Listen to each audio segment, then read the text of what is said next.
Emerson Mnangagwa, where it is claimed that Mnangagwa is doing well and he is actually moving towards the fulfillment and attainment of the so-called Vision 2030, which is only known to them alone. Guess what?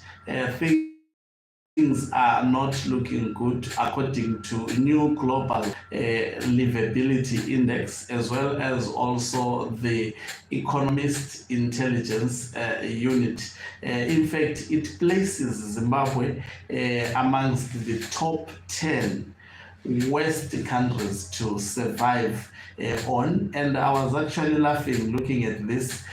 Zimbabwe is placed with countries such as Ukraine, with countries such as Syria, war-torn countries. So this is how actually Zimbabwe is actually viewed by the outside world. I'm laughing because when I look at these statistics or this report vis-a-vis what ZANU-PF is busy telling the people of Zimbabwe, gullible members of ZANU-PF, on a daily basis, that Zimbabwe is doing well and Emerson Mnangagwa is taking the country towards the right direction.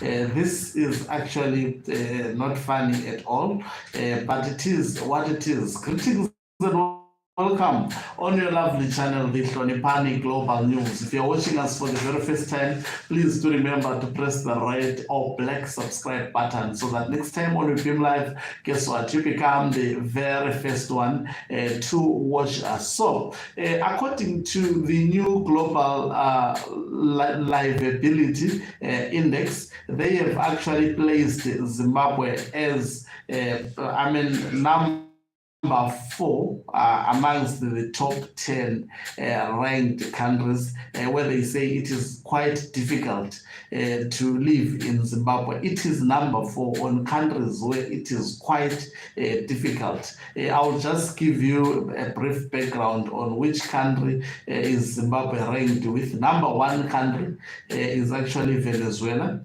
Number 2 country is Ukraine. So Ukraine, we know there is currently a war that is taking place between Ukraine and Russia at the moment. And the number is actually Papua New Guinea. It is placed at number 3. And guess who is at number 4? It is the country that is led by Emerson Mnangagwa. It is number 4 West countries to live in, according to the new global livability index, as well as also the economist intelligence unit. And the number 5 is Nigeria, number 6 is Algeria, number 7 is Pakistan, number 8 is Bangladesh, number 9 is Libya, and number 10 is Syria. Just look at the type of the countries that are actually grouped with Zimbabwe. Most of them, they are war-torn countries. Some of them, for example, Nigeria, they are tourists. They are terrorist countries. They are terrorists that are actually haunting Nigeria as a nation.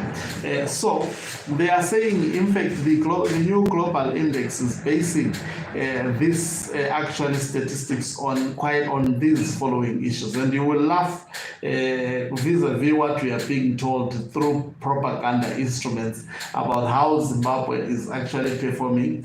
So they say they look at the stability of a nation. They also look at Zimbabwe, as far as we are concerned, it is not stable. In fact, its stability is at high risk. Because if you are ranked amongst Venezuela, Ukraine, then you know that Zimbabweans who are living in Zimbabwe at the moment are the strongest people.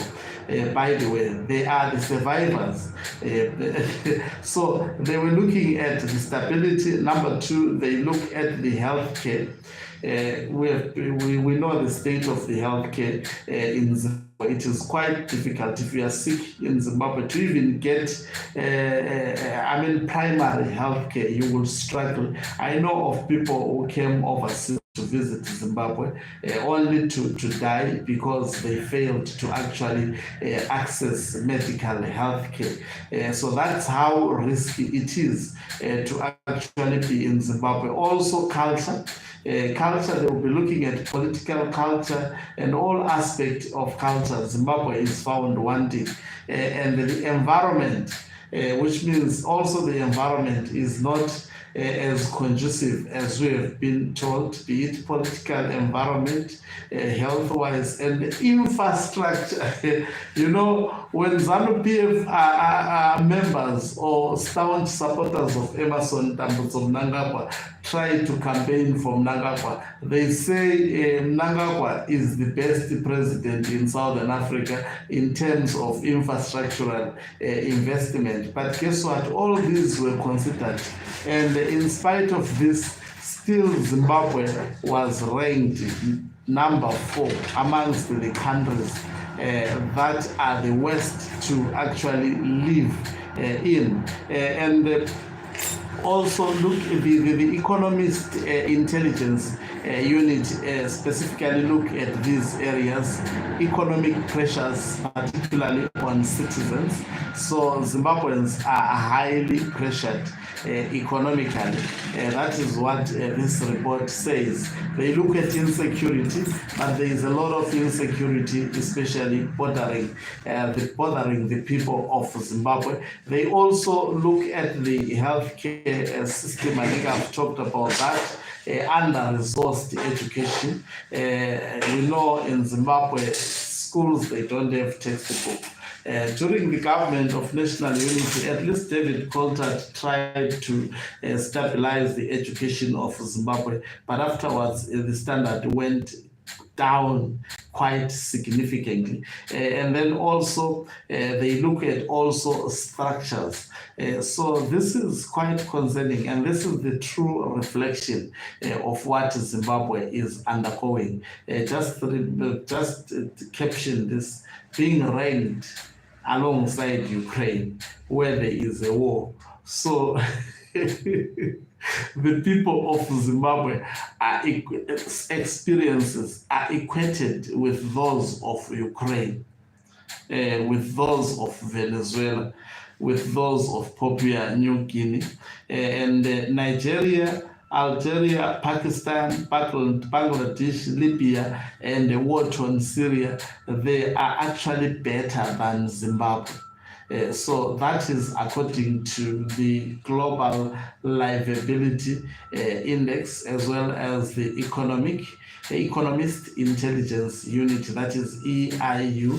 Thank you very much for watching us. If you're watching us for the very first time, please do remember to press the red or black subscribe button so that next time when we film live,